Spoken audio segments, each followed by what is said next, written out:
The Lakers just did something nobody thought was actually possible. When free agency opened up this summer, the Los Angeles Lakers had almost no money left to spend. They'd already gone all in. Big deals. Big names. Big bets.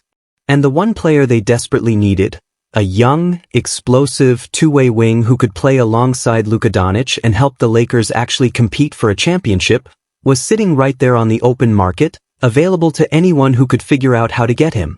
His name is Jonathan Kuminga. And for a few days, it looked completely impossible for the Lakers to land him. The cap was gone. The picks were mostly gone. The flexibility? Gone. Rob Pelinka had built himself into a corner, and every analyst, every insider, every fan on the internet was saying the same thing.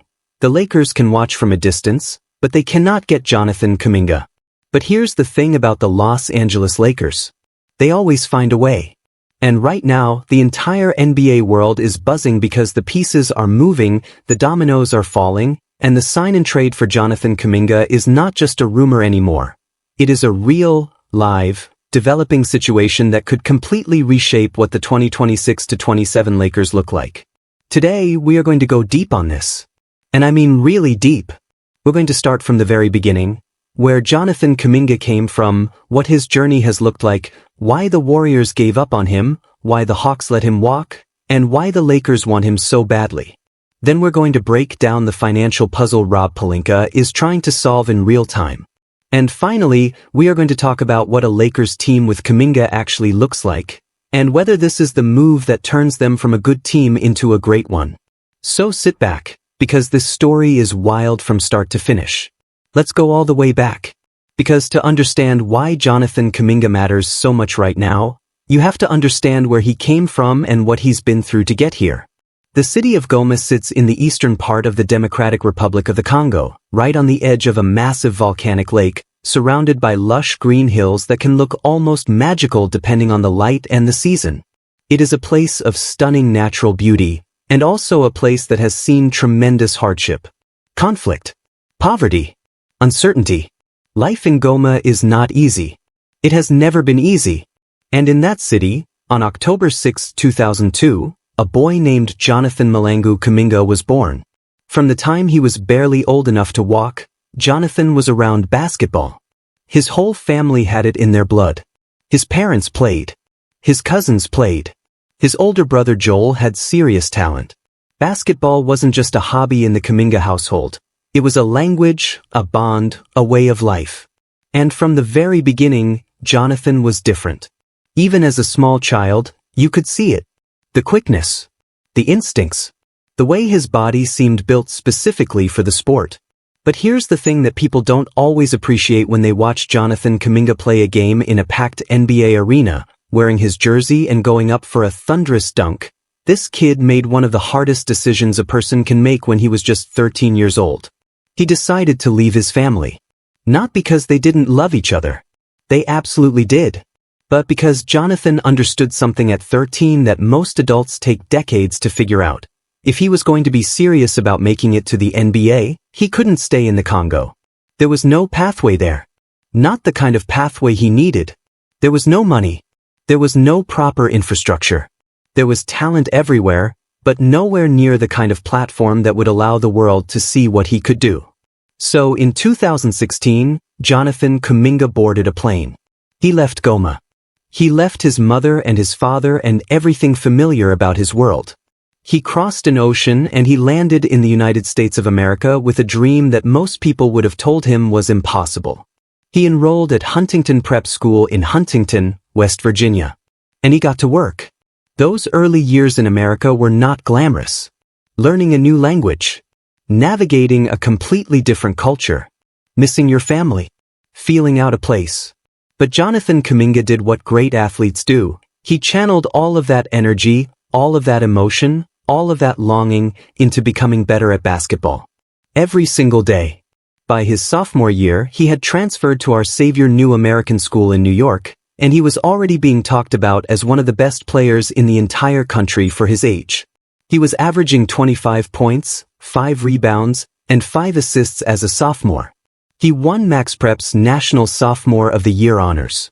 The scouts were coming from everywhere.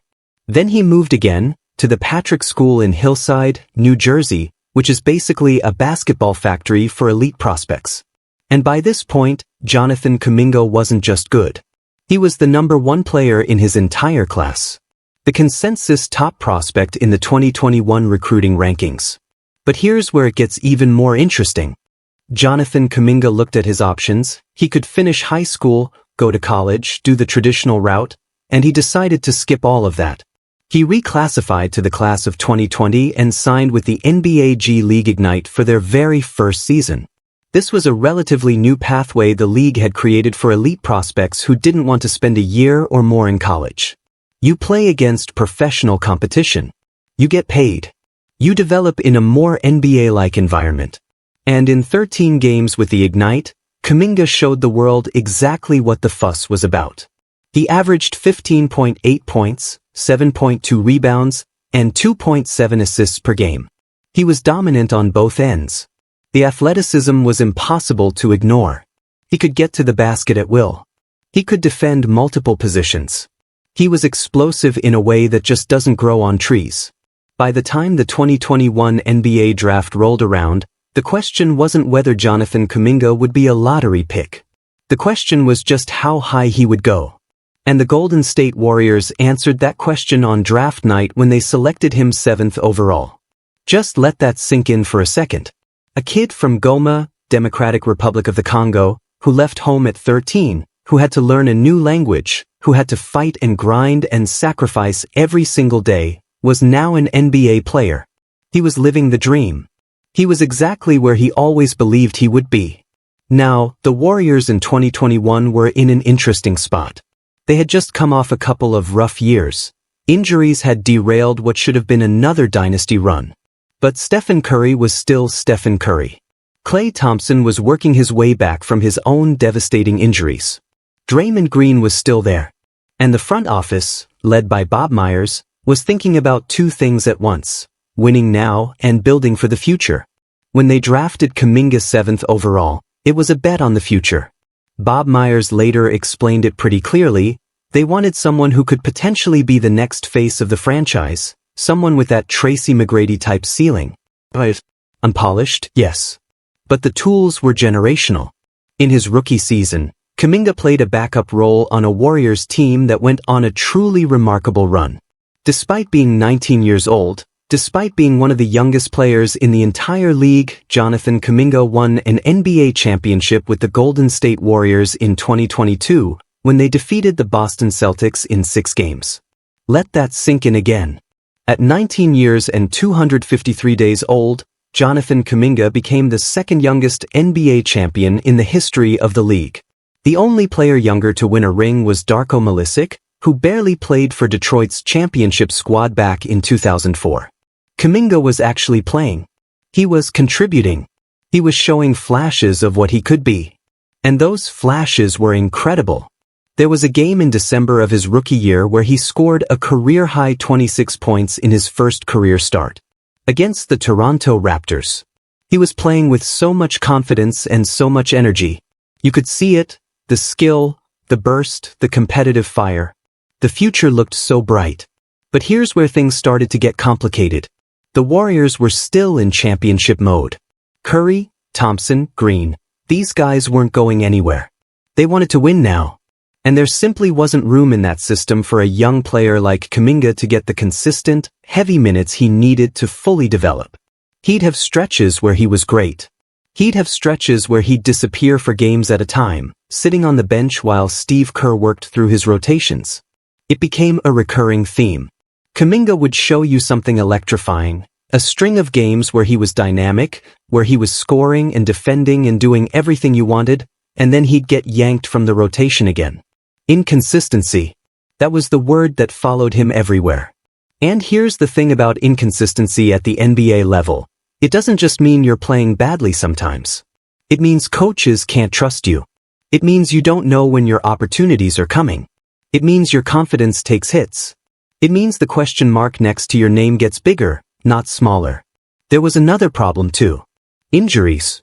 In the 2024-25 season, Kuminga suffered a serious ankle sprain in January that knocked him out for 31 consecutive games. Just when he had been building momentum, finding his groove, establishing himself as a real rotation piece, gone. Out for 2 months. By the time he came back, the season had shifted, the Warriors' situation had shifted, and everything felt uncertain. The relationship between Kuminga and the Warriors organization began to fracture. There were reports of tension. Kuminga had reportedly expressed frustration with his role, with how he was being used, with what the future looked like in Golden State. The Warriors had shown significant reluctance to trade their picks and assets to build around him. And Kuminga? Sources said he wanted to be traded. Then came the 2025-26 season, and things fell apart completely. Kuminga was being left out of the lineup. Not just for 1 or 2 games, for stretches of games. He was being listed as injured, but the broader picture was clear. This relationship was broken. Steve Kerr later said it was just a tough fit, which is one of the more polite ways of saying that things had gone sideways between a franchise and a player they drafted. And then, right before the February 2026 trade deadline, it happened. The Golden State Warriors traded Jonathan Kuminga to the Atlanta Hawks. The Warriors got Kristaps Porzingis, a big, skilled center who could stretch the floor for Steph Curry. They also received Buddy Hield, a veteran shooter. In return, Atlanta got the young, explosive, raw but talented wing that everyone around the league had been talking about for 5 years. For Kuminga, it was a fresh start. A new city. A new organization. A chance to prove he was worth the lottery pick status that had followed him his entire career. Atlanta was supposed to be the place where Jonathan Kuminga finally put it all together. And for about half a season, it kind of was.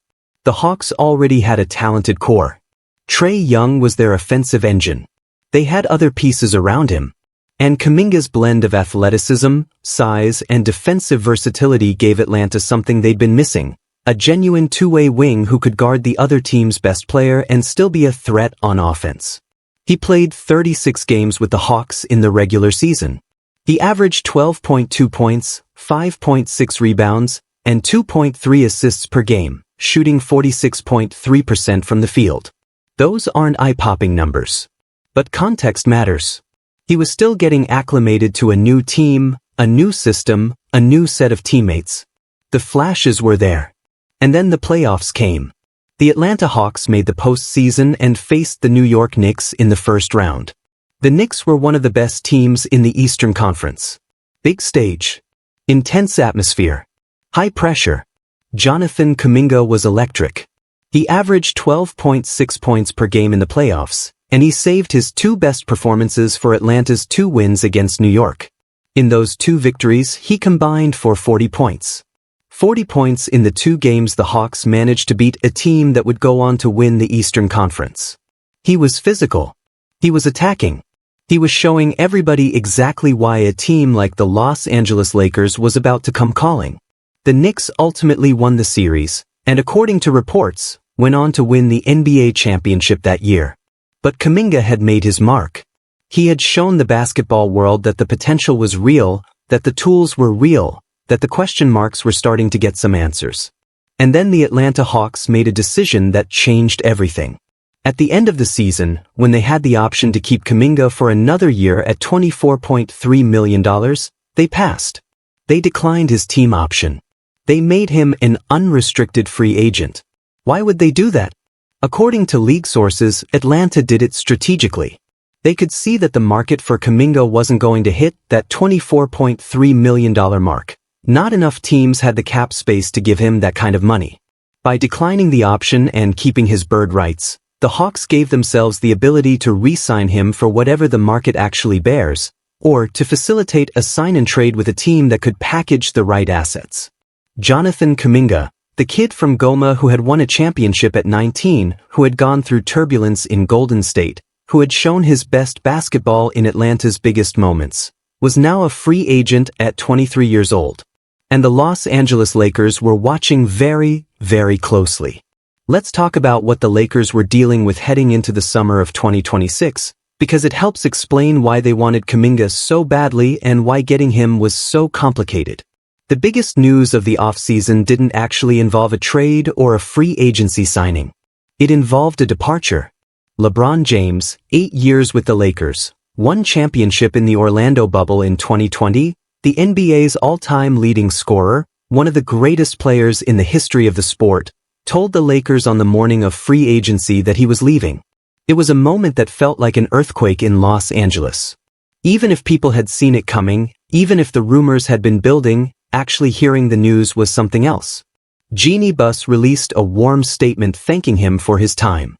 LeBron responded with equal class. And then, just like that, the LeBron James era in Los Angeles was over. He reportedly joined the Golden State Warriors, of all places, reuniting with his former championship rival in what would be the final chapter of his career.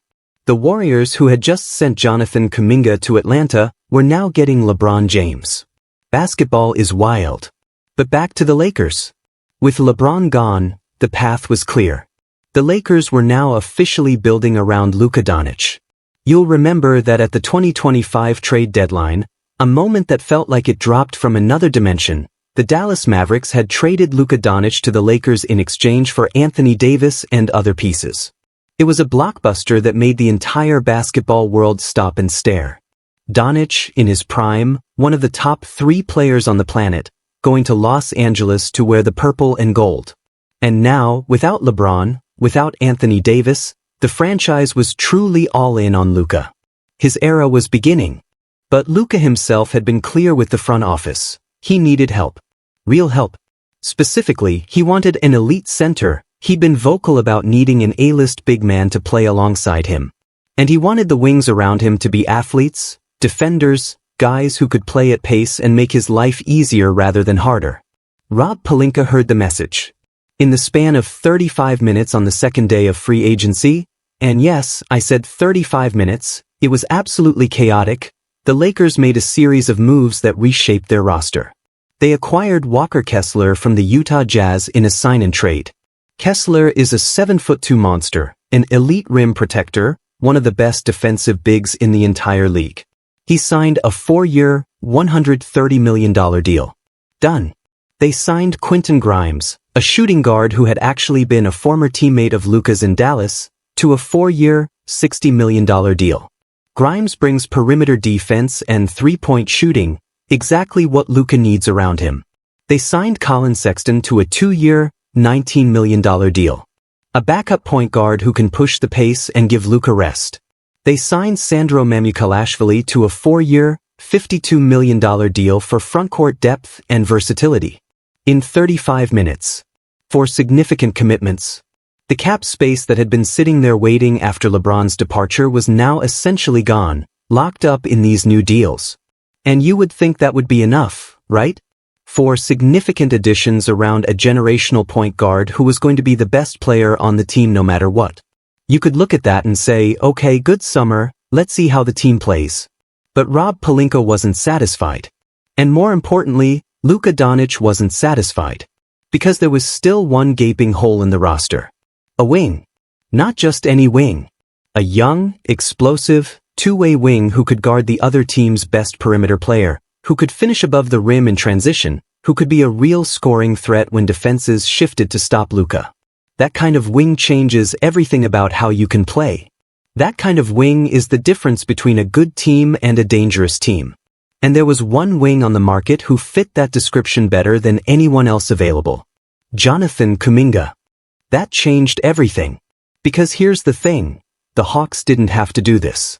They could have said, look, if you can't offer him a real contract, go find him somewhere else. They could have gone back to the table themselves and tried to re-sign him at a lower number. They had options. But they kept the door open. And that is what kept the Lakers' hopes alive. Now, let's talk about the competition. Because the Lakers weren't the only team sniffing around Jonathan Kuminga.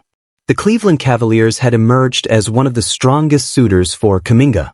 Cleveland has been one of the best teams in the Eastern Conference, built around Evan Mobley and Tyrese Proctor and their young core. Adding Kuminga would make them even scarier. In a hypothetical sign-and-trade, the Cavaliers could have moved pieces like Max Strus and Craig Porter to make the numbers work. The Milwaukee Bucks were also monitoring Kuminga's situation closely. The Bucks, with Kyle Kuzma and a new-look roster, saw Kuminga as a way to add that explosive, two-way element that every contender craves. Hypothetical trade packages were being floated involving Kuzma and Andre Jackson Jr. plus future draft picks. The Sacramento Kings were also in the conversation. The Kings had maintained interest in Kuminga going back to before he was ever drafted. They'd been tracking him for years. Now, as a free agent, he was back on their radar.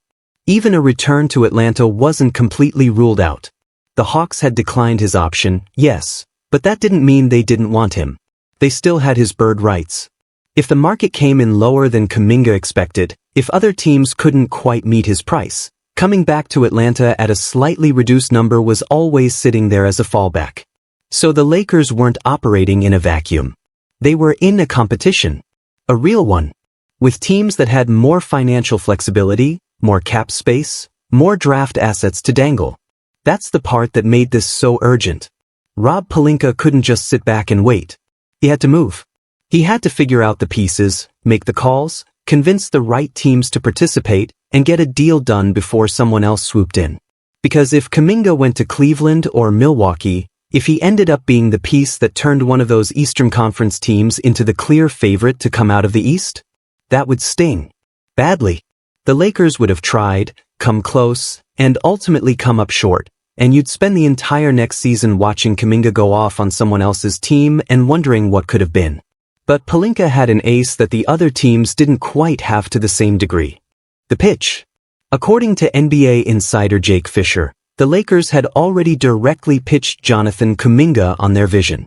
They had told him what a future in Los Angeles would look like. They had laid out the opportunity. And the pitch wasn't just, come to LA, it's a big market. That's not what great basketball decisions are made on at the player level. The pitch was specifically about basketball. It went something like this. You are going to be playing alongside Luka Dončić, one of the top 3 players in the world. A player whose playmaking at the point of attack is so elite that the defenders who guard him have to commit resources to stopping him, resources that leave everyone else on the floor wide open.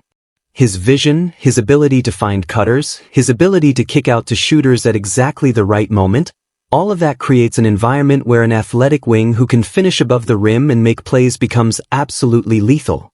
Think about what Kuminga would look like in the right system. He's 6'7". He's 225 pounds. He's got a wingspan that seems to go on forever. He can guard point guards on one end and power forwards on the other. He can get to the basket with the first step of anyone in the league. He can finish through contact. He's still 23 years old, barely scratching the surface of what he could become. Next to Luka Dončić, he wouldn't have to create everything himself. He wouldn't have to be the first option or even the second option. He'd be the athletic, two-way piece that every great team needs around their star. He'd be the player who makes life miserable for opponents in the pick and roll, who shows up in transition and turns makes into threes, who guards the toughest wing every single night and does it with a chip on his shoulder. This was the pitch. And Fisher reported that the Lakers were very serious about it. Jonathan Kuminga, to my understanding, is the Lakers' top choice right now at the wing spot of all the guys left on the board, Fisher said. The Lakers weren't exploring Kuminga as an option. He was the option. He was the guy they had decided they needed, and everything else was about figuring out how to make the finances work. Let's also take a moment to appreciate why this particular fit makes so much sense from a basketball perspective, because sometimes in these trade discussions we get so lost in the cap math and the asset evaluation that we forget to just talk about basketball. Luka Dončić is a generational talent. We know this. He's been doing things in the NBA that only a handful of players in the history of the sport could do. He's averaging 30-plus points per game. He's one of the best passers alive. He's a genius at reading defenses and finding the right play. But Luka has always needed the right pieces around him to truly operate at his ceiling. He needs shooters. He needs finishers. He needs people who can play off his reads, who can catch an attack in one motion, who can make the simple play rather than requiring the ball back. Walker Kessler is going to be incredible for Luka. A 7'2" rim runner who can catch lobs, set devastating screens, and protect the paint. That's the foundation of a great Luka-compatible big man. Think about how effective Kristaps Porzingis was for Boston around Jaylen Brown. Think about how Anthony Davis elevated LeBron James's teams. A dominant big next to Luka changes everything about how defenses have to guard him. But the wing matters just as much. You need someone who can guard the opponent's best wing defender. You need someone who can run the floor in transition. You need someone who can make life hard on the other team defensively while also contributing enough offensively that teams can't ignore him. That is Jonathan Kuminga's profile. To a T. And here's the thing that doesn't get talked about enough. Kuminga is still just 23 years old. He just turned 23. He's entering what should be his developmental prime. The years between 23 and 27 for an NBA wing are often the years when everything starts coming together. The athleticism is still there, but the maturity is growing. The reads are getting faster. The decisions are getting cleaner. The shooting is getting more consistent. Kuminga averaged 12.2 points on 46% shooting from the field this past season in a limited sample. For reference, that shooting efficiency from the field is excellent. That's not a guy who's fighting to make shots. That's a guy who, when he does shoot, is making them at a really high rate. The three-point shooting at 33% is the one area that needs to keep improving, but even that trend was moving in the right direction. Imagine what that looks like at 25. At 26. With a full season of playing alongside Luka Dončić, with confidence, with a defined role, with a coaching staff that values him and a system that's built around maximizing what he does best. This isn't just about filling a roster hole. This is about building something that could compound over time. Kuminga on a multi-year deal with the Lakers next to Luka Dončić is a long-term investment in a player who could keep getting better at exactly the pace the franchise needs him to. Let's go back one more time and really think about the timeline here, because the urgency is real and the clock is ticking. The NBA free agency period doesn't wait for anyone. Deals that look inevitable one day can fall apart the next when another team sweeps in with a better offer. The Cavaliers are serious. The Bucks are monitoring. Sacramento hasn't gone away. And Atlanta can always change their mind and just bring Kuminga back if negotiations elsewhere stall. The Lakers need to move fast. And they know it.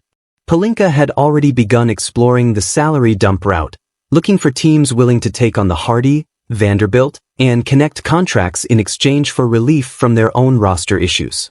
Finding that third-team partner is often the hardest part of these complicated multi-team deals. You need a team with cap space that doesn't mind taking in salary. You need them to want the players you're sending. You need the timing to work out so that all the contracts clear and the books balance. Every day that passes is a day that another team could lock Kuminga up. Every day that passes is a day that the Lakers' financial runway gets a little shorter as other free agents find homes and the league's cap space dries up. But here's what gives the Lakers hope. The market for Kuminga isn't as wide open as it might look on paper. Yes, Cleveland and Milwaukee have interest. But how many teams truly have the cap space or the trade assets to put together a competitive offer? The league had already committed so much of its available space in the opening hours of free agency. Teams that had the room a week ago might not have as much left anymore. If Kuminga can't get the $24 million payday he was looking at when Atlanta held his option, if the market comes in significantly below that number, then the Lakers' pitch suddenly becomes a lot more powerful. Because now you're not just asking him to take less money. You're asking him to take a reasonable deal with a team that has a legitimate path to competing for a championship, playing alongside one of the most exciting passers in the world, in the second largest market in America, with the chance to brand himself as a key piece of a dynasty rather than a mid-tier contributor on a rebuilding team. That's a different conversation. And the shrinking number of teams capable of making a serious offer is what makes the Lakers' approach. Keep pitching, keep working the angles, stay patient but stay aggressive, potentially exactly right. Think about the players who've come to Los Angeles over the years and had their careers transformed by the city, by the platform, by the pressure and the opportunity rolled into one. Shaquille O'Neal came to LA and won 3 championships and became one of the most dominant forces the sport had ever seen. Kobe Bryant grew up in front of a purple and gold fan base and turned into a legend. LeBron James came to LA at 33 and made the finals, won a championship at 35 in a bubble, and became the all-time scoring leader. Even Luka Dončić, in his first full season as a Laker, was already putting up 30-plus points with a ferocity that had the fan base buzzing about possibilities. Los Angeles does something to players. The city, the history, the weight of expectation, the magnitude of the moment. It either crushes you or it makes you extraordinary. And the players who thrive there tend to be the ones with something to prove. The ones who have a chip on their shoulder. The ones who want to show the world what they can do at the biggest stage. Jonathan Kuminga has been carrying a chip on his shoulder his entire life. A kid who left everything he knew at 13 to chase a dream. A player who got drafted 7th overall and then couldn't get consistent minutes on his own championship team. A talent who had to watch from the bench, who had to fight to stay in rotations, who had to keep his confidence intact while his own organization seemed unsure of what to do with him. Who got traded away while his former team went out and got LeBron James. That chip doesn't go away. It builds. It compounds. It turns into fuel. And there is no bigger stage to burn that fuel on than the Los Angeles Lakers. Let's also address the storyline that makes this even more compelling from a personal standpoint. Luka Dončić and Jonathan Kuminga have actually matched up before. Last October, when the Lakers faced the Warriors in the season opener, Kuminga was still in Golden State. He guarded Luka in stretches. He showed up physically and gave the Laker star a real challenge on the defensive end. The Warriors won that game, 119-109. But Luka saw something in Kuminga that day. The athleticism. The versatility. The motor. Sources have indicated that Dončić was among those in the Lakers' orbit who was enthusiastic about the idea of Kuminga joining the team. For a player of Luka's intelligence, someone who thinks about the game on a different level than most, he could see exactly what Kuminga would give him in terms of spacing and athleticism and defensive energy. When the franchise's best player is bought into the idea, that changes the recruiting conversation. Athletes talk to other athletes. When a 23-year-old free agent is weighing his options and he gets word that Luka Dončić specifically wants him on the team, that means something. That's not an abstract pitch from an executive in a suit. That's your future superstar teammate telling you directly, I want you here. I want to play with you. Let's build something together.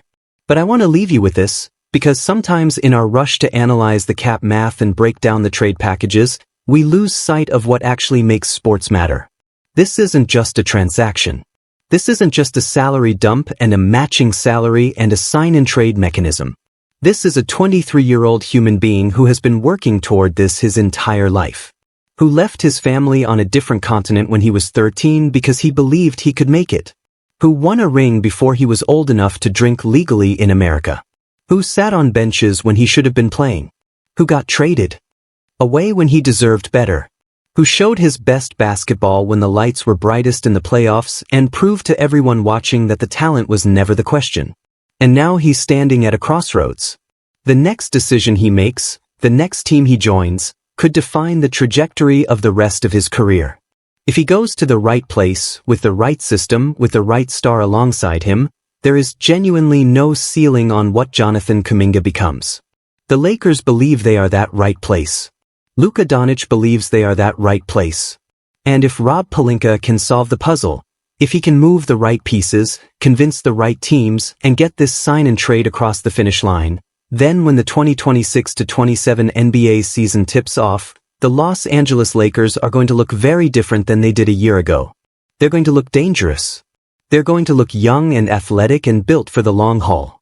And Jonathan Kuminga, wearing that purple and gold for the first time in a real game, running the floor in transition off a Luka Dončić outlet pass and finishing at the rim with both hands, is going to look like he was always meant to be a Laker. That's the story. That's where we are. The deal isn't done. The numbers are still being worked. The phones are still ringing.